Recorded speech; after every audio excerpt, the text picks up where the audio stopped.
In our Fuel Accelerator program, we are getting interest from different levels of startups, from like ideation stage to the later stages. And for me, honestly, the biggest challenge is with the ideation MVP stage startups, because there is a chicken and egg situation there. When they go to the investors are looking for the traction. But for the traction, they need some money for it. That's why, like, for the most early stages that they don't know when to start fundraising, is there a specific timing? It's a really good question. And ultimately, it does vary because for certain types of companies, there is no alternative than to go and raise capital to fund the initial product. But I think in many service, like software as a service or other types of service or digital product based companies, you can actually generate a lot of proof of the existence of a market for that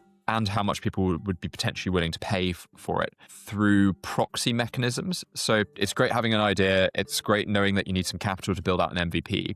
But I think you can very often replicate you can evidence demand in a market without having a finished product.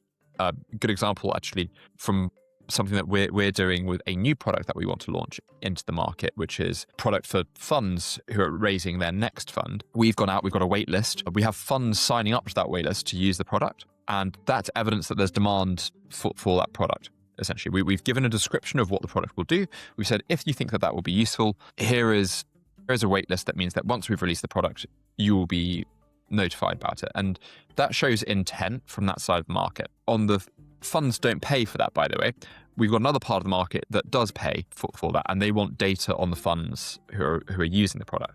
And so we've got evidence from the customer side of the market too that they will pay to access that data. So without having built the product, we have evidence that actually the incentives and the mechanics are there, that ultimately this should generate revenue.